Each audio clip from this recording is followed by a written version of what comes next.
പരിശുദ്ധ അമ്മ ജീവനോടെ പ്രത്യക്ഷപ്പെട്ട ഈ ആലയത്തിൽ വന്ന് പരിശുദ്ധ അമ്മയുടെ പ്രത്യക്ഷീകരണത്തിൻ്റെ സാക്ഷികളാക്കി എന്നെയും എൻ്റെ കുടുംബത്തെയും ഉയർത്തിയതിന് അമ്മ മാതാവിനും ഈശോയ്ക്കും ആദ്യമേ ഞാൻ നന്ദി പറയുന്നു. ഞാൻ ആദ്യമായി ഉടമ്പടി എടുക്കുന്നത് 2020 ഞങ്ങൾ UAE അലൈൻ എന്ന ദേശത്തു നിന്ന് വരുന്നു. ഞാൻ ആദ്യമായി ഉടമ്പടി എടുക്കുന്നത് 2024 നവംബർ 25-ാം തീയതിയാണ്. ഞാൻ ഉടമ്പടി എടുക്കുവാനുണ്ടായ സാഹചര്യം 10 വർഷം മുൻപ് ഞാൻ UAE നിന്നപ്പോൾ പരിചയപ്പെട്ട ഒരു ചേച്ചി ഒരു 2024 മെയ് മാസത്തിൽ ഞങ്ങൾ അവിചാരിതമായി കണ്ടുമുട്ടുകയും ഫോൺ നമ്പർ അന്നേരം ഞങ്ങൾ കൈമാറി. കാരണം 10 വർഷം മുമ്പുള്ള നമ്പർ അല്ലായിരുന്നു ആ ചേച്ചിയുടേത്. പെട്ടെന്ന് ഒരു ദിവസം ആ ചേച്ചി എന്നെ ഫോണിൽ വിളിച്ച് നോർമലി ഞങ്ങൾ സംസാരിച്ചുകൊണ്ടിരിക്കുകയല്ലേ എന്നോട് പറയാണ്, ഡിനു ഇങ്ങനെ ഒരു കൃപാസനമുണ്ട്, നീ അവിടെ പോയിന്ന് പ്രാർത്ഥിക്കുമോ? അമ്മ മാതാവിൻ്റെ വലിയ അനുഗ്രഹം നടക്കുന്ന ഒരിടമാണെന്ന്.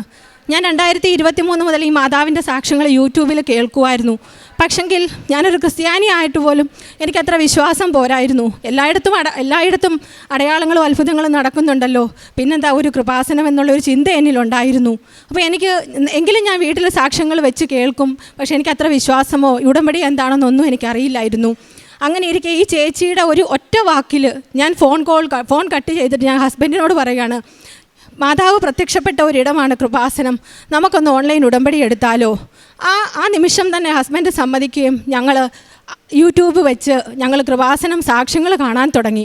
അത് ഞങ്ങളുടെ ജീവിതത്തിലെ വലിയൊരു അനുഗ്രഹമായെന്ന് പറയും. അങ്ങനെ ഞങ്ങൾ ഗൂഗിളിൽ സെർച്ച് ചെയ്തു, കൃപാസനത്തിലെ ഉടമ്പടി നിയമങ്ങളും കാര്യങ്ങളും ഒക്കെയും കണ്ട് എൻ്റെ ഹസ്ബൻഡാണ് ആദ്യമായി ഓൺലൈൻ ഉടമ്പടി എടുക്കുന്നത്. എൻ്റെ ഹസ്ബൻഡിന് കരിയർ ഗ്യാപ്പ് ഉണ്ടായിരുന്നു. അപ്പം അതായിരുന്നു ഞങ്ങൾ ഉടമ്പടി നിയോഗത്തിൽ ആദ്യം വെച്ചത്. ഹസ്ബൻഡ് ഓൺലൈൻ ഉടമ്പടി എടുത്തതിന് ശേഷം അതിനു മുൻപ് പലയിടത്തും CV അയക്കും, പക്ഷേ എങ്ങൊന്നും ഒരു ഫോൺ കോളുകളോ ഒന്നും വരില്ലായിരുന്നു. പക്ഷേ ഹസ്ബൻഡ് ഓൺലൈൻ ഉടമ്പടി എടുത്തതിന് ശേഷം ബയോഡേറ്റ അയക്കുമ്പം അവിചാരിതമായ സ്ഥലങ്ങളിലെല്ലാം ഞങ്ങൾക്ക് ഇൻ്റർവ്യൂ കോളുകൾ വന്നു തുടങ്ങി. ഹസ്ബൻഡ് പോകും, അറ്റൻഡ് ചെയ്യും, ഒരാഴ്ച വെയിറ്റ് ചെയ്യാൻ പറയും, പക്ഷേ റിസൾട്ട് ഒന്നും ഞങ്ങൾക്ക് വരില്ല. അങ്ങനെ ഇരിക്കെ ഞങ്ങൾ താമസിക്കുന്നിടത്ത് തന്നെ ഞങ്ങൾക്കൊരു ഇൻ്റർവ്യൂ കോൾ വന്നു. അപ്പോൾ ഞാൻ എന്നും ഈ ഉടമ്പടി സാക്ഷ്യം ഞങ്ങൾ രണ്ടുപേരും കൂടി ഇരുന്നാൽ കേൾക്കണത്. പെട്ടെന്ന് എനിക്കൊരു ഓർമ്മ വന്നു, എൻ്റെ വീട്ടിലൊരു കൃപാസനം പത്രം ഇരിപ്പുണ്ടല്ലോ, ഞാൻ ഇന്ന് വരെ അത് തുറന്നു നോക്കിയിട്ടില്ല. 2023 വെക്കേഷൻ വന്നപ്പം എനിക്കൊരു പള്ളിയുടെ മുറ്റത്ത് നിന്ന് കിട്ടിയ പത്രമാണ്. അപ്പോൾ ഞാനത് കൊണ്ടുപോയി സൂക്ഷിച്ചു വെച്ചു, പക്ഷേ ഞാൻ തുറന്നു നോക്കിയിട്ടില്ല. അന്ന് ഇൻ്റർവ്യൂവിന് പോകുന്നതിന് മുമ്പ് ഞാൻ ഹസ്ബൻഡിനോട് പറഞ്ഞു, ഈ പത്രം കയ്യിലിരിക്കട്ടെ, ഇൻ്റർവ്യൂവിന് കയറുന്നതിന് മുമ്പ് അമ്മ മാതാവിനോട് പ്രാർത്ഥിച്ചിട്ട് കയറിക്കോ, അമ്മ ഇതിൻ്റെ മേലെ പ്രവർത്തിച്ചോളൂ എന്ന് പറഞ്ഞു. ഹസ്ബൻഡിന് ഞാൻ പത്രം കൊടുത്തു വിട്ടു.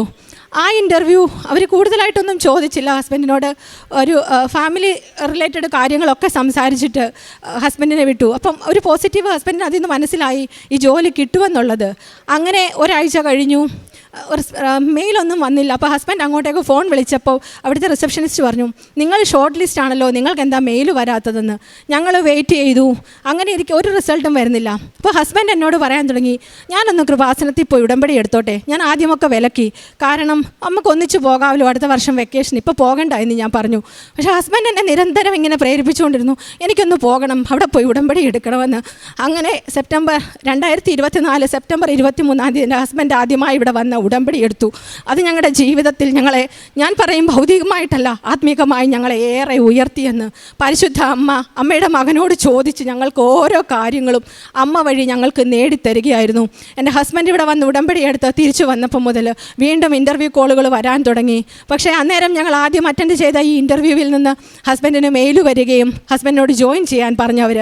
അപ്പോൾ അന്ന് പറഞ്ഞ സാലറി അല്ല, അതിൽ കുറച്ച് സാലറി. പക്ഷേ ഞങ്ങൾക്ക് സന്തോഷമായി, കാരണം ഒന്നിച്ച് നിൽക്കാമല്ലോ, നമുക്ക് വിശുദ്ധ ബലിയിൽ പങ്കെടുക്കാം, ഉടമ്പടി കാര്യങ്ങളെല്ലാം നമുക്ക് കൃത്യമായി ഒന്നിച്ചു പാലിക്കാമല്ലോ എന്നൊരാഗ്രഹമായിരുന്നു എൻ്റെ മനസ്സിൽ. അങ്ങനെ ഇരിക്കെ ഹസ്ബൻഡിന് ദുബായിൽ നിന്ന് വീണ്ടും ഒരു ഇൻ്റർവ്യൂ കോൾ വരിക. അവിടെ ജോയിൻ ചെയ്യുന്നതിന് മുമ്പ് ഹസ്ബൻഡ് അതും പോയി അറ്റൻഡ് ചെയ്തു. പോകുമ്പോഴെല്ലാം ഈ അമ്മയുടെ കാശുരൂപം മുറുകെ പിടിച്ചുകൊണ്ട് ഉടമ്പടി തൈലം വെച്ച് കുരിശു വരച്ച് വിശ്വാസ പ്രമാണം ചൊല്ലി ഞങ്ങൾ അലയിൽ നിന്ന് ദുബായിക്ക് പോകണേ 2 മണിക്കൂർ. ഹസ്ബൻഡ് അത്രയും നേരം ജപമാല ചൊല്ലിയാണ് പോയിക്കൊണ്ടിരുന്നത്. അന്നത്തെ അവിടെ ഇൻ്റർവ്യൂ കഴിഞ്ഞു. വീട്ടിലെത്തുന്നതിന് മുൻപേ ഹസ്ബൻഡിന് ഓഫർ ലെറ്ററാണ് വന്നത്. അലൈനിൽ പറഞ്ഞതിനെക്കാട്ടിൽ കൂടുതൽ ശമ്പളത്തോടുകൂടി. എൻ്റെ ഹസ്ബൻഡ് ഒരു മെക്കാനിക്കൽ എഞ്ചിനീയറായിട്ട് വർക്ക് ചെയ്യുന്നത്. അവരവിടെ പ്രൊജക്ട് എഞ്ചിനീയർ എന്ന പോസ്റ്റിലേക്ക് ഹസ്ബൻഡിനെ ഞങ്ങൾ സമയച്ചുരുക്കത്തിൻ്റെ മേൽ അധികാരമുള്ള അമ്മ ഞങ്ങളുടെ മേൽ ഇടപെടുകയായിരുന്നു. അങ്ങനെ ഹസ്ബൻഡിന് ആ ജോലി ഓഫർ കിട്ടിയപ്പോൾ എനിക്കപ്പോൾ വിഷമമായി. ദുബായിക്ക് പോകണോ? പോയാൽ ആഴ്ചയിലല്ലേ വരാൻ പറ്റുകയുള്ളൂ.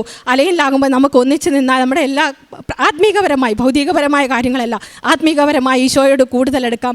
ഈശോയ്ക്കും അമ്മയ്ക്കും വേണ്ടി നമുക്ക് അനേകം പേരെ നേടണമെന്നുള്ളൊരു ചിന്തയായിരുന്നു എൻ്റെ മനസ്സിൽ. പക്ഷേ ഹസ്ബൻഡ് പറഞ്ഞു, എൻ്റെ എക്സ്പീരിയൻസ് ഫീൽഡുള്ള ജോലി എനിക്ക് കിട്ടിയില്ലേ, ഞാൻ പൊക്കോട്ടെ എന്ന്.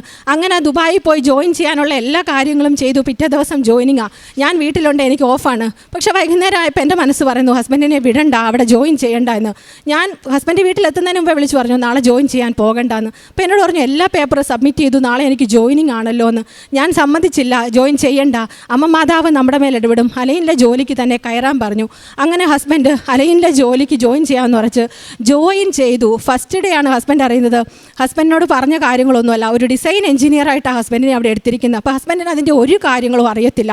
ഫസ്റ്റ് ഡേ തന്നെ അവർ കുറേ പ്രൊജക്റ്റ് കാര്യങ്ങൾ ചെയ്യാൻ കൊടുത്തു, പിറ്റേ ദിവസം സബ്മിറ്റ് ചെയ്യണമെന്ന്. വളരെ വിഷമത്തോടെ ഹസ്ബൻഡ് വീട്ടിൽ വന്നിട്ട് എന്നോട് പറഞ്ഞു, ഞാൻ ദുബായിക്ക് പോയാൽ മതിയായിരുന്നു, ഇത് ഇപ്പം വലിയ പ്രശ്നത്തിലായല്ലോ, ഞാൻ നാളെ എന്ത് ചെയ്യുമെന്ന് ചോദിച്ചു. ഞാൻ പറഞ്ഞു, അമ്മ മാതാവ് ഇതിൻ്റെ മേൽ ഇടപെടും, അമ്മ തന്ന ജോലിയാണെങ്കിൽ അമ്മ തരട്ടെ, അല്ലെങ്കിൽ ഈ ജോലിക്ക് പോകണ്ട എന്ന്. അന്ന് ഹസ്ബൻഡ് അറിയാവുന്നവരെല്ലാം വിളിച്ച് ചോദിച്ചു, ഇതൊന്ന് പറഞ്ഞു തരുമോ, എന്തെങ്കിലും ഒന്ന് അറിയാമെങ്കിൽ പിറ്റേന്ന് ജോലിക്ക് പോകാമല്ലോ എന്ന്. പക്ഷേ ആരും വന്ന് ഹസ്ബൻഡിനെ സഹായിച്ചില്ല. ഞങ്ങൾക്ക് പിന്നീട് മനസ്സിലായി, അമ്മ മാതാവ് ഞങ്ങളുടെ മേൽ ഇടപെട്ട. ഹസ്ബൻഡ് പിറ്റേ ദിവസം ആ ജോലിക്ക് പോയില്ല. വേണ്ട എന്ന് തന്നെ വിചാരിച്ചു, അമ്മയുടെ ഈശോയുടെ ഇഷ്ടം നടക്കട്ടെ എന്ന് വിചാരിച്ചു. ഞങ്ങൾ പ്രാർത്ഥനയോടെ ഇരിക്കുക. അപ്പോൾ ഒരു ദിവസം ഞാൻ ഇതുപോലെ നൈറ്റ് ഡ്യൂട്ടി കഴിഞ്ഞ് വന്ന സമയത്ത് എൻ്റെ പിറകെ നടന്ന ഹസ്ബൻഡ് പറയുക, നീ ഒന്ന് പോയി ഉടമ്പടി എടുക്കും. അപ്പോൾ ഞാൻ ഹസ്ബൻഡിൻ്റെ ഉടമ്പടിയിൽ നിന്നുകൊണ്ട് ഞാൻ 5:30 എഴുന്നേക്കുമോ എന്ന് ചോദിച്ചാൽ എഴുന്നേക്കും, പക്ഷേ പല ദിവസങ്ങളും എഴുന്നേക്കില്ല. ഹസ്ബൻഡ് പ്രാർത്ഥിച്ചോട്ടെ, അങ്ങനൊരു ചിന്തയാണ്. പക്ഷേ എന്നും ഉടമ്പടി സാക്ഷ്യം കേൾക്കുമ്പോൾ ഞാനൊരു സാക്ഷ്യത്തിൽ കേൾക്കുകയാണ്, ഭാര്യയുടെ ഉടമ്പടിയിൽ നിന്ന് അനുഗ്രഹം കൈപ്പറ്റാൻ ഒരു ഭർത്താവ് നിന്നപ്പോൾ അവിടെ മാതാവ് കൊടുത്തത് അങ്ങനെ ഭർത്താവ് വന്ന് ഉടമ്പടി എടുത്തപ്പോൾ അമ്മ കൊടുത്ത അനുഗ്രഹത്തെക്കുറിച്ച് കേൾക്കുകയാണ്.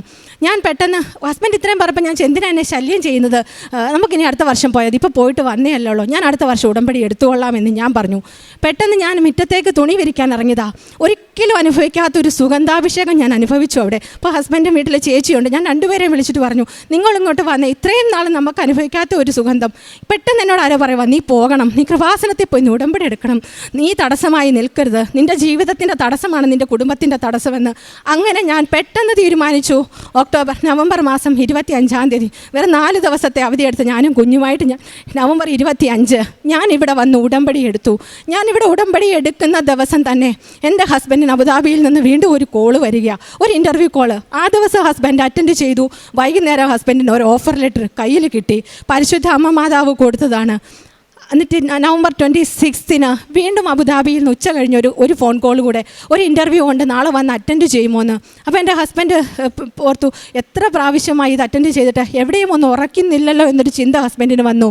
അങ്ങനെ നവംബർ 26-ാം തീയതി ഹസ്ബൻഡ് നവംബർ 27-ാം തീയതി ഇൻ്റർവ്യൂക്ക് പോകാൻ വേണ്ടി ഹസ്ബൻഡ് ഒരുങ്ങി എന്നെ വിളിച്ച് പറഞ്ഞു. ഞാൻ പറഞ്ഞു, പ്രാർത്ഥിച്ചോളാം, അമ്മ മാതാവ് ഇടപെടും. പക്ഷേ ഞാൻ എൻ്റെ ഉടമ്പടി നിയോഗത്തിൽ എൻ്റെ ഹസ്ബൻഡിൻ്റെ ജോലിയൊന്നും എഴുതിയില്ല. പ്രിയപ്പെട്ട ജോസഫ് അച്ഛൻ പറയുന്നത് പോലെ ഒരു വട്ടം നമ്മളൊരു കാര്യം അമ്മയുടെ കയ്യിൽ ഏൽപ്പിച്ചാൽ, നമ്മൾക്കത് ഉടമ്പടി നമ്മൾ വിശ്വസ്തരായിരുന്നാൽ പരിശുദ്ധ അമ്മ നമ്മളെ സഹായിക്കുമെന്നുള്ളതിൻ്റെ തെളിവാണ് ഞാനും എൻ്റെ കുടുംബവും. നവംബർ 27-ാം തീയതി എൻ്റെ ഹസ്ബൻഡ് ഇൻ്റർവ്യൂവിനുമായി പോയി. ഉച്ച കഴിഞ്ഞായിരുന്നു ഇൻ്റർവ്യൂ. ഒരു ക്വസ്റ്റ്യൻ പോലും ചോദിക്കാതെ സെൽഫ് ഇൻട്രൊഡക്ഷൻ മാത്രം ചോദിച്ചു. 2 പേരായിരുന്നു ഇരുന്നത്. ചോദിച്ചിട്ട് എന്ന് ജോയിൻ ചെയ്യാൻ പറ്റുമെന്ന് ഹസ്ബൻഡിനോട് ചോദിക്കുന്നത്. എന്നിട്ട് അവരൊരു പേപ്പർ കൊടുത്തിട്ട് പറഞ്ഞു, എക്സ്പെക്റ്റഡ് സാലറി എഴുതാൻ. പരിശുദ്ധ ഹസ്ബൻഡ് എപ്പോഴും പ്രാർത്ഥിക്കും, എൻ്റെ വൈഫിന് കിട്ടുന്ന അത്രേ സാലറി എനിക്ക് തരണമേന്ന്. പക്ഷെ ഞാൻ പ്രാർത്ഥിക്കുമായിരുന്നു, അമ്മ എന്നെക്കാട്ടിൽ ഒരു തരം കൂടുതലെങ്കിലും എൻ്റെ ഹസ്ബൻഡിന് അമ്മ കൊടുത്ത് അമ്മ അനുഗ്രഹിക്കണമെന്ന്. On the spot offer letter കയ്യിൽ കൊടുക്കുകയാണ്. ഹസ്ബൻഡ് ഒന്നും നോക്കിയില്ല. അതുമായിട്ട് ഓഫീസിൻ്റെ താഴെ വന്ന് തുറന്നു നോക്കുമ്പോൾ വെറും ഒരു മെക്കാനിക്കൽ എഞ്ചിനീയർ പോസ്റ്റിലിരുന്ന എൻ്റെ ഹസ്ബൻഡിന്, കരിയർ ഗ്യാപ്പുള്ള എൻ്റെ ഹസ്ബൻഡിന് പരിശുദ്ധ അമ്മ മാതാവിൻ്റെ പ്രത്യക്ഷീകരണത്തിൻ്റെ സാക്ഷിയാകാൻ വേണ്ടി കൺസ്ട്രക്ഷൻ മാനേജർ എന്ന പോസ്റ്റിൽ ഒരിക്കലും അർഹിക്കാത്ത ഒരു സാലറി കൊടുത്ത് അമ്മയുടെ പ്രത്യക്ഷീകരണത്തിൻ്റെ സാക്ഷികളാക്കി ഞങ്ങളെ ഇവിടെ അമ്മ ഉയർത്തി നിർത്തി.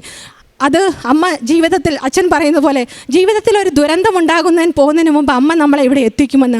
അതൊരു 4 മാസം കഴിഞ്ഞാണ് ഞാൻ അറിഞ്ഞത്. പെട്ടെന്ന് ഞാൻ ജോലി ചെയ്തുകൊണ്ടിരുന്ന എൻ്റെ ഹോസ്പിറ്റൽ ക്ലോസ് ചെയ്യും, എൻ്റെ ജോലി നഷ്ടപ്പെടുകയും ചെയ്തു. തിരിഞ്ഞു നോക്കിയപ്പോൾ ഞങ്ങൾക്ക് മനസ്സിലായി, പരിശുദ്ധ അമ്മ എന്തിന് ഞങ്ങളെ ഇവിടെ 2 പേരെയും എത്തിച്ചെന്നും എന്നെ പ്രത്യേകിച്ച് ഉടമ്പടിയിൽ ഉറപ്പിച്ചു നിർത്തിയത് എന്തിനാണെന്നും എനിക്ക് പൂർണ്ണമായിട്ടും മനസ്സിലായി. പരിശുദ്ധ അമ്മയ്ക്കും ഈശോയ്ക്കും കോടാനുകോടി നന്ദി. രണ്ടാമതായി ഞാൻ എൻ്റെ ഉടമ്പടി നിയോഗത്തിൽ 6ാമത്തെ നിയോഗമായിട്ടാണ് എൻ്റെ ഒരു ഭൗതിക കാര്യം ഞാൻ എഴുതിയത്. 5 നിയോഗങ്ങൾ ഞാൻ മറ്റുള്ളവർക്ക് വേണ്ടി എഴുതി. ആദ്യത്തെ നിയോഗം ഞാൻ എഴുതി, അമ്മേ മാതാവേ, ഞാൻ ആത്മീകമായി ഒന്നും വളർന്നിട്ടില്ല, എനിക്ക് അമ്മയോടും ഈശോയോടും ചേർന്ന് അനേകം ആത്മാക്കളെ എനിക്ക് നേടണം, പരിശുദ്ധാത്മാവിനാൽ എന്നെ നിറയ്ക്കണമെന്നൊരു നിയോഗം എഴുതി ഞാൻ ഇവിടുന്ന് പോയത്. ഞാൻ 6ാമത്തെ നിയോഗത്തിൽ എഴുതി, എനിക്ക് UAE ഡ്രൈവിംഗ് ലൈസൻസ് അമ്മയ്ക്കും ഈശോയ്ക്കും ഇഷ്ടമുണ്ടെങ്കിൽ തന്നെ എന്നെ അനുഗ്രഹിക്കണം. കാരണം ഹസ്ബൻഡ് എപ്പോഴും എന്നെ നിർബന്ധിക്കുമായിരുന്നു, പക്ഷേ എനിക്ക് പേടിയാണ്. ഒരു സൈക്കിള് പോലും ചവിട്ടാത്ത ഒരു വ്യക്തി ഒരു ഡ്രൈവിംഗ് ലൈസൻസ് എടുക്കുക അസാധ്യമായ ഒരു കാര്യമായിരുന്നു.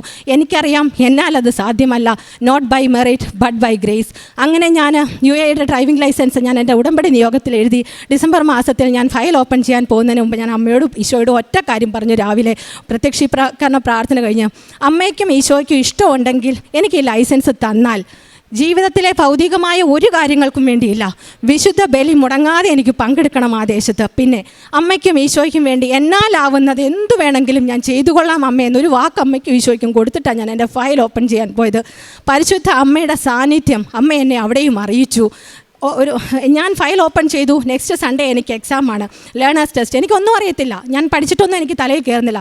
പക്ഷേ ഞാൻ ആ ഹോൾ ടിക്കറ്റ് കിട്ടിയ ദിവസം മുതൽ, അപ്പോൾ അന്നേരം ഇവിടെ 5:30 ഡെയിലി ബ്രെഡ് സ്റ്റാർട്ട് ചെയ്ത സമയമായിരുന്നു.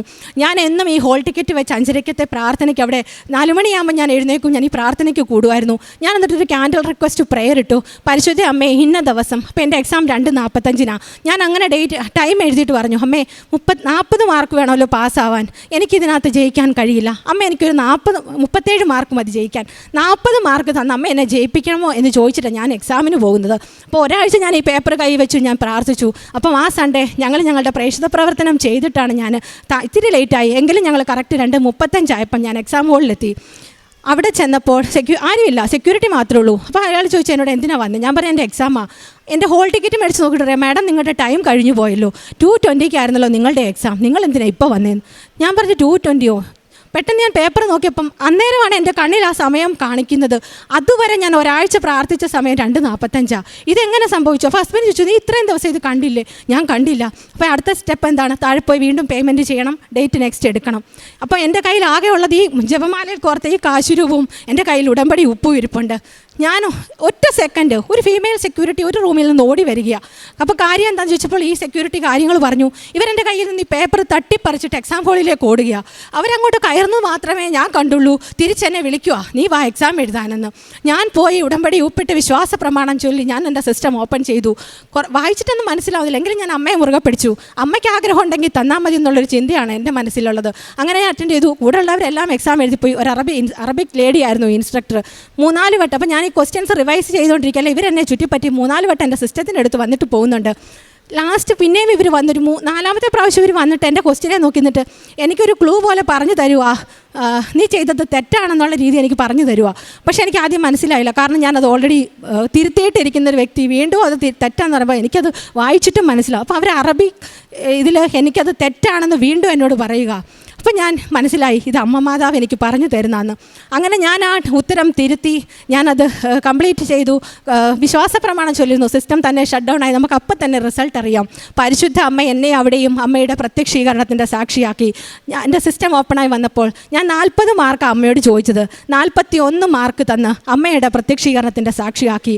ആ ഒരു മാർക്കും അമ്മയായിട്ട് അവിടെ വന്ന് അത് തിരുത്തിയതെന്ന് എനിക്കറിയാം. ഇല്ലെങ്കിൽ ഞാൻ അമ്മയുടെ സാക്ഷി ആവത്തില്ലായിരുന്നു. അങ്ങനെ പരിശുദ്ധ അമ്മ എന്നെ ലേണേഴ്സ് ടെസ്റ്റ് പാസ്സാക്കി. പിന്നെയുള്ള കടമ്പ റോഡ് ടെസ്റ്റാണ്. ഞാൻ അപ്പോഴത്തെ എൻ്റെ ഉടമ്പടിയൊക്കെയും കഴിഞ്ഞു. ഉടമ്പടി 3 മാസത്തെ. പക്ഷേ ഞാൻ എന്നും ഡെയിലി ബ്രെഡ് കേൾക്കുമായിരുന്നു. ഞാൻ ഉടമ്പടിയിൽ ഉറച്ചു നിന്നു. എല്ലാ ചൊവ്വാഴ്ചത്തെ ധ്യാനങ്ങൾ കേൾക്കുമായിരുന്നു. ഞാൻ 3 വട്ടം UAE ഡ്രൈവിംഗ് ലൈസൻസ് ഞാൻ ഫെയിലായി. റോഡ് ടെസ്റ്റ് പലവട്ടം നിരാശകൾ വന്നു. എങ്കിലും ഞാൻ അമ്മയോട് പറഞ്ഞു, അമ്മയോട് ചോദിച്ചിട്ടല്ലേ ഞാനിത് തുടങ്ങിയത്, അമ്മയുടെ മകനോടും ചോദിച്ചിട്ടല്ലേ ഞാൻ പോയത്, എൻ്റെ കഴിവിൽ ഇതെനിക്ക് കിട്ടത്തില്ലല്ലോ അമ്മേ എന്ന് പറഞ്ഞ് ഞാൻ വിശ്വാസ പ്രമാണം ചൊല്ലി ഞാൻ പ്രാർത്ഥിക്കുമായിരുന്നു. അങ്ങനെ ഓഗസ്റ്റ് 12-ാം തീയതി ഞാൻ ഒറ്റ ഉടമ്പടി ധ്യാനം മുടക്കത്തില്ല, ഞാൻ എല്ലാ ഉടമ്പടി ധ്യാനങ്ങളും കേൾക്കുമായിരുന്നു. ഓഗസ്റ്റ് 12-ാം തീയതി ഉടമ്പടി ആരാധനയുടെ മധ്യത്തിൽ ജോസഫ് അച്ഛൻ പറയുക, ഇന്ന് മുതൽ 44 ദിവസത്തേക്ക് നിങ്ങളുടെ അവസാനത്തെ ആഗ്രഹവും സാധിച്ചു തരുമെന്ന്. അത് എനിക്കറിയില്ല, എന്നെ കോരിത്തെരിപ്പിച്ചു. ഞാൻ പൊട്ടിക്കരഞ്ഞു. ഞാൻ എൻ്റെ TV സ്ക്രീനിൻ്റെ മുമ്പിലിരുന്ന് ആ ധ്യാനം കഴിഞ്ഞപ്പോൾ ഞാൻ എൻ്റെ നോട്ട് പാഡിലെടുത്ത് ഇങ്ങനെ എഴുതി. ഞാൻ ഡേറ്റ് നോക്കി, ഓഗസ്റ്റ് 12 തൊട്ട് എന്നാണ് 44, സെപ്റ്റംബർ 25. ഞാൻ എഴുതി സെപ്റ്റംബർ 25. നോട്ട് പാഡിൽ ഞാൻ ടൈപ്പ് ചെയ്തു, അമ്മേ മാതാവേ എന്നെയും എൻ്റെ കുടുംബത്തെയും അമ്മയുടെ പ്രത്യക്ഷീകരണത്തിൻ്റെ സാക്ഷിയാക്കണമെന്ന് ഞാൻ എഴുതിയത്. ഡ്രൈവിംഗ് ടെസ്റ്റ് പാസ്സാക്കണേ അങ്ങനെയൊന്നും ഞാൻ എഴുതിയില്ല. അങ്ങനെ ഞാൻ എഴുതി. ഈ 3 മാസക്കാലം ഞാൻ കൂടുതൽ ബൈബിൾ വായിക്കുമായിരുന്നു. പക്ഷേ ഞാൻ ബൈബിൾ വചനം പഠിക്കാൻ അത്ര താല്പര്യം കാണിച്ചില്ല. പക്ഷേ ഈ കഴിഞ്ഞ 3 മാസക്കാലം അമ്മ അതിന് എന്നെ ഒരുക്കി. ഞാൻ ഒരു ദിവസം 3 ബൈബിൾ വാക്യം വെച്ച് ഒരു 80ഓളം വചനങ്ങൾ ഞാൻ ഈ 3 മാസക്കാലയളവിൽ ഞാൻ പഠിച്ചു. അങ്ങനെ ഞാൻ സെപ്റ്റംബർ 19 എനിക്കൊരു ഡേറ്റ് കിട്ടുക. അപ്പം ഞാൻ നോക്കിയപ്പം സെപ്റ്റംബർ 25, 44 ദിവസം ആകാൻ പോകുന്നുള്ളൂ. അമ്മയുടെ ഇഷ്ടമാണെങ്കിൽ നടക്കട്ടെ. അങ്ങനെ സെപ്റ്റംബർ 19 രാവിലത്തെ നമ്മുടെ ഡെയിലി ബ്രെഡ് കൂടുമ്പോൾ അച്ഛൻ്റെ പ്രാർത്ഥനയിൽ പ്രിയപ്പെട്ട ജോസഫ് അച്ഛൻ പ്രാർത്ഥിച്ചത് ഇതാണ്: നിങ്ങളെ ആശങ്കപ്പെടുത്തുന്ന, ഇന്ന് യാത്രയ്ക്ക് പോകുമ്പോൾ നിങ്ങളെ പേടിപ്പെടുത്തുന്ന കാര്യങ്ങളുടെ മേൽ ദൈവികമായ തീരുമാനമുണ്ടാകട്ടെ എന്ന്. ഞാനത് പൂർണ്ണമായും ഏറ്റെടുത്ത് വിശ്വസിച്ചു. അമ്മയും ഈശോയും എനിക്കിത് തന്ന് അനുഗ്രഹിക്കുമെന്ന്. അപ്പം അതിൻ്റെ തലേ ദിവസം ഞാൻ പ്രാർത്ഥനയോടെ ഞാൻ ബൈബിൾ വായിച്ചപ്പോൾ ഈശോയോട് പറഞ്ഞു, ഈശോയെ എനിക്കൊരു വചനം തന്നെ എന്നെ അനുഗ്രഹിക്കണമെന്ന്. ഈശോ എനിക്കൊരു വചനം തന്നു. സങ്കീർത്തനം 149:4-5. കർത്താവ് തൻ്റെ ജനത്തിൽ സംപ്രീതനായിരിക്കുന്നു, എളിയവരെ അവിടുന്ന് വിജയമണിക്കുന്നു. വിശ്വസ്ത ജനം ജയഘോഷം മുഴക്കട്ടെ, അവർ തങ്ങളുടെ കിടക്കകൾ ആനന്ദം കൊണ്ട് പാടട്ടെ എന്ന്. സെപ്റ്റംബർ 19 പരിശുദ്ധ അമ്മ വീണ്ടും അമ്മയുടെ മരിയൻ സാന്നിധ്യം അച്ഛൻ്റെ ഉടമ്പടി ബ്രെഡിലൂടെ എനിക്ക് കാണിച്ചു തന്നു. ഞാൻ എൻ്റെ ടെസ്റ്റിനായി പോയി. തലേ ദിവസം നമുക്കവിടെ സാധാരണ മെസ്സേജ് വരും, നിങ്ങളുടെ ടെസ്റ്റ് ഇന്ന സമയമാണ്. എൻ്റെ ടെസ്റ്റ് 19 7:45 AM എനിക്ക് തലേ ദിവസം മെസ്സേജ് വന്നു. ഞാൻ അവിടെ പോയി പേയ്മെൻറ്റ് ചെയ്തു. ഞാൻ എൻ്റെ ബസ്സിൽ ഞാൻ ആ ഡ്രൈവിംഗ് സ്കൂളിനകത്ത് കയറുന്നതിന് മുമ്പ് ആരും ചവിട്ടാത്തടുത്ത് വിശ്വാസ പ്രമാണം ചൊല്ലി ഉടമ്പടി ഉപ്പിട്ട് ഞാൻ പരിശുദ്ധ അമ്മയോട് പറഞ്ഞു, അമ്മേ ഇനിയും ഇതിൻ്റെ മുറ്റത്ത് കാലുകുത്തുവാൻ അമ്മ എന്നെ അനുവദിക്കരുതേ അമ്മേ. അമ്മയ്ക്ക് ഈശോ ഇഷ്ടമില്ലെങ്കിൽ ഞാൻ ഇവിടെ വെച്ച് നിർത്തുകയാണെന്ന് പറഞ്ഞു. അങ്ങനെ ഞാൻ ഡ്രൈവിംഗ് ടെസ്റ്റിൻ്റെ ബസ്സിൽ കയറി. ഞാനാണ് ആദ്യത്തെ വ്യക്തി. സാധാരണയായിട്ട് ആദ്യത്തെ നമ്പർ കിട്ടുന്നവർക്ക് ഇച്ചിരി പാടാണ്. ഡ്രൈവിംഗ് സ്കൂളിനകത്തുനിന്ന് ബസ് എടുക്കുക എന്ന് പറഞ്ഞാൽ വളരെ ബുദ്ധിമുട്ടുള്ള കാര്യമാണ്. അപ്പം ഞാൻ കയറി. അപ്പം ഞാൻ വിചാരിച്ചു എന്നെക്കാട്ടി മുമ്പ് രജിസ്റ്റർ ചെയ്തവർ കാണും, അവർ പിറകെ വരുമെന്ന്. 7:40 കയറി. ഞാൻ 8:30 ഒരു വ്യക്തികൾ പോലും ആ ബസ്സിനകത്ത് വന്നില്ല. ആദ്യത്തെ പേരെന്ന് പറഞ്ഞാൽ എൻ്റെ നമ്പരും. ഞാൻ ഡ്രൈവറോട് ചോദിച്ചു, ഇതെന്താണ് ഇന്നെങ്ങനെ സംഭവിച്ചത്? 3 വട്ടം ഞാൻ അറ്റൻഡ് ചെയ്തിട്ടുണ്ട്. ഇപ്പോൾ ഒരു 15-20 മിനിറ്റിനുള്ളിൽ ബസ് നിറയുന്നതാണ്. ഇന്നെന്താ ആരും ഇല്ലാത്ത? ഡ്രൈവർക്കും അറിയത്തില്ല എന്താ കാരണമെന്ന്.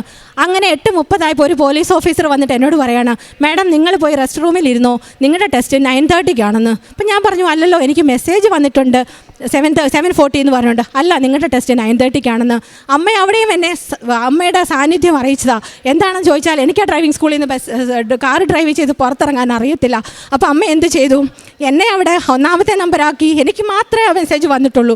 ഞാൻ ഡ്രൈവിംഗ് സ്കൂളിൻ്റെ ഫ്രണ്ടിൽ പോയി നിന്ന് വേറെ ബസ്സുകൾ ലോക്കൽസിനെ ഡ്രൈവിംഗ് ടെസ്റ്റിന് ഓടുന്ന ബസ് എങ്ങനെയാണ് പോകുന്നതെന്നൊക്കെ അമ്മ എനിക്ക് കാണിച്ചു തരുമായിരുന്നു.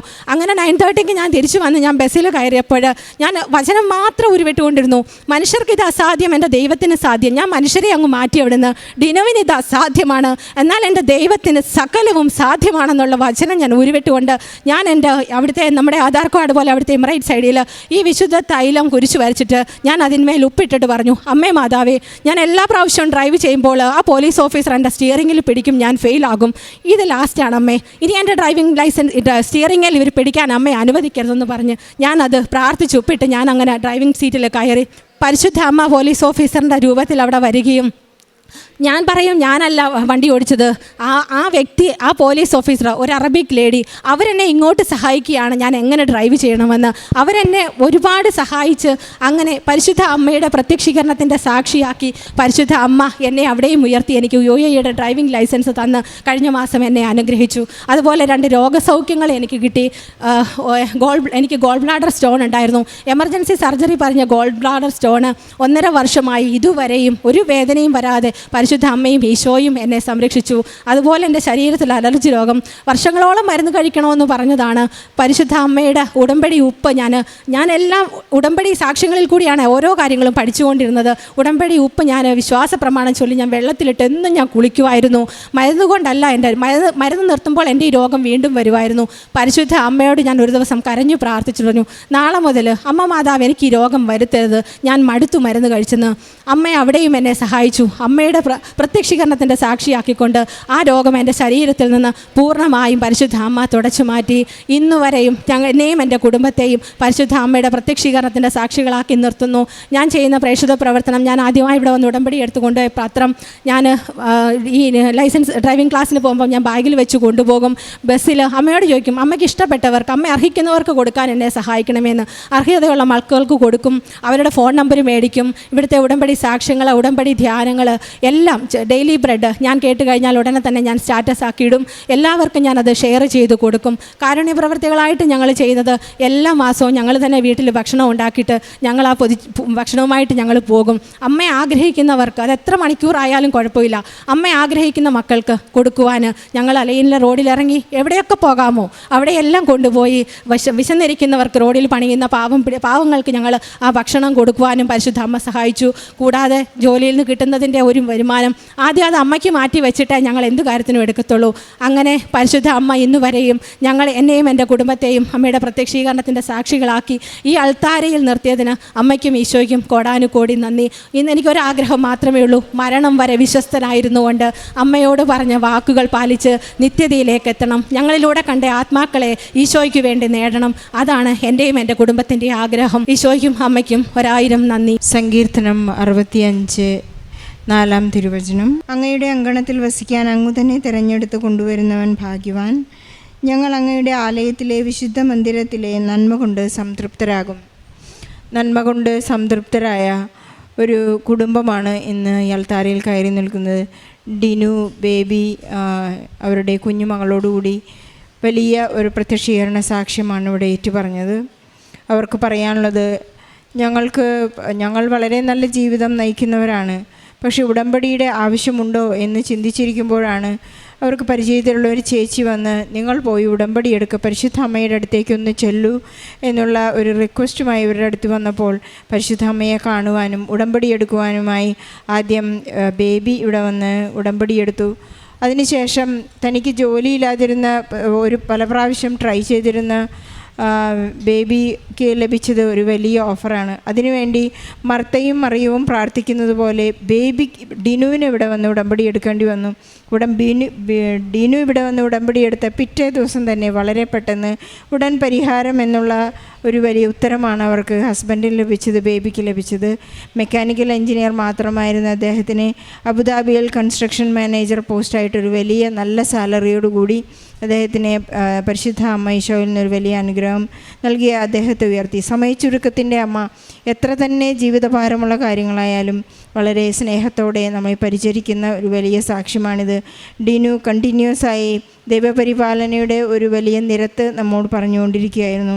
ഇൻ്റർവ്യൂവിന് പോയപ്പോൾ അവൾ നേർച്ച വസ്തുക്കൾ ഉപയോഗിച്ചപ്പോഴെല്ലാം പരിശുദ്ധ അമ്മയുടെ സാമീപ്യം അനുഭവിക്കുകയും പലപ്പോഴും വളരെ പെട്ടെന്ന് തന്നെ പരിശുദ്ധ അമ്മയുടെ പ്രചോദനം എന്നോണം മുറ്റത്തേക്ക് ഇറങ്ങുമ്പോൾ സുഗന്ധാഭിഷേകം ലഭിക്കുകയും അതുപോലെ തന്നെ പരിശുദ്ധാത്മാവിനാൽ നിറയ്ക്കണമേ എന്നുള്ള നിയോഗം ഇവർക്ക് വളരെ പ്രത്യക്ഷമായി നൽകുകയും പിന്നെ ഡിനു ഞങ്ങളെ കാണിക്കുകയുണ്ടായി. പരിശുദ്ധ അമ്മയുടെ അതേ രൂപം തന്നെ ഒരു സ്റ്റാച്ചു പോലെ അവർക്ക് തിരിയിൽ വന്ന് കാണിക്കുന്ന ഒരു വലിയൊരു അത്ഭുതം അവരുടെ ജീവിതത്തിലുണ്ടായി. പിന്നെ ഒരുപാട് അത്ഭുതങ്ങളാണ് അവരുടെ ജീവിതത്തിലുണ്ടായിട്ടുള്ളത്. ഒന്ന് മാത്രമാണ് അവർ ആഗ്രഹിക്കുന്നത്, പരിശുദ്ധ അമ്മേ, അങ്ങ് ആഗ്രഹിക്കാത്തതൊന്നും തന്നെ എനിക്ക് തരരുത്. അതുപോലെ തന്നെ അവർ കാരുണ്യ പ്രവൃത്തികളായി പൊതിച്ചോറുകൾ കൊണ്ടുപോകുമ്പോൾ അർഹതപ്പെട്ടവർക്ക് മാത്രം കൊടുക്കുവാനായി ഞങ്ങൾ മണിക്കൂറുകളോളം സഞ്ചരിച്ചുകൊണ്ടാണ് ആ ഭക്ഷണം മറ്റുള്ളവർക്ക് പാവപ്പെട്ടവർക്കായി കൊടുത്തത്. അതെല്ലാം ക്ഷമയോടുകൂടി ആ ക്ഷണം പരിശുദ്ധ അമ്മയിൽ നിന്ന് സ്വീകരിക്കാനുള്ള ഒരു വലിയ വരവും അനുഗ്രഹവും കൃപയും അവർക്ക് ലഭിച്ചിരിക്കുന്നു. ഓരോ കുടുംബത്തിനും ഇന്ന് ഇടത്തടിച്ചു കൂടിയിരിക്കുന്ന ജപമാല റാലിക്കായി നാം വളരെയധികം പ്രാർത്ഥിച്ച് ദാഹിച്ചൊരുങ്ങിക്കൊണ്ടിരിക്കുകയാണ്. നമുക്ക് നല്ല കാലാവസ്ഥയും നല്ല അനുഭവവും ലഭിച്ച് ഒരുപാട് മക്കൾ, ലോകത്തിലുള്ള എല്ലാവരും പ്രാർത്ഥിച്ച് ആഗ്രഹിക്കുന്നവർ പോലും ഈ ജപമാല റാലിയിലൂടെ നമുക്ക് അനുഗ്രഹങ്ങൾ പ്രാപിക്കാനായി, അനുഗ്രഹങ്ങൾ ലഭിക്കുവാനായി നമുക്ക് പ്രാർത്ഥിച്ചുകൊണ്ടിരിക്കാം. ഡിനുവിനും ബേബിക്കും അവരുടെ കുടുംബത്തിന് ലഭിച്ച എല്ലാ അനുഗ്രഹങ്ങൾക്കും ഈശോയ്ക്കും പരിശുദ്ധ അമ്മയ്ക്കും നല്ലൊരു കൈയടി നൽകി ഈ സാക്ഷ്യം നമുക്ക് സമർപ്പിക്കാം. അത്യപൂർവ ദൈവാനുഭവങ്ങൾ ഇനി നിങ്ങൾക്കും സ്വന്തം. ഈ യൂട്യൂബ് ചാനൽ ഇതുവരെ സബ്സ്ക്രൈബ് ചെയ്തിട്ടില്ലെങ്കിൽ ഇപ്പോൾ തന്നെ സബ്സ്ക്രൈബ് ചെയ്യുക. ഈ വീഡിയോ ഇപ്പോൾ തന്നെ നിങ്ങളുടെ സുഹൃത്തുക്കൾക്ക് ഷെയർ ചെയ്തുകൊണ്ട് കർത്താവിൻ്റെ പ്രേക്ഷിതരാകുക.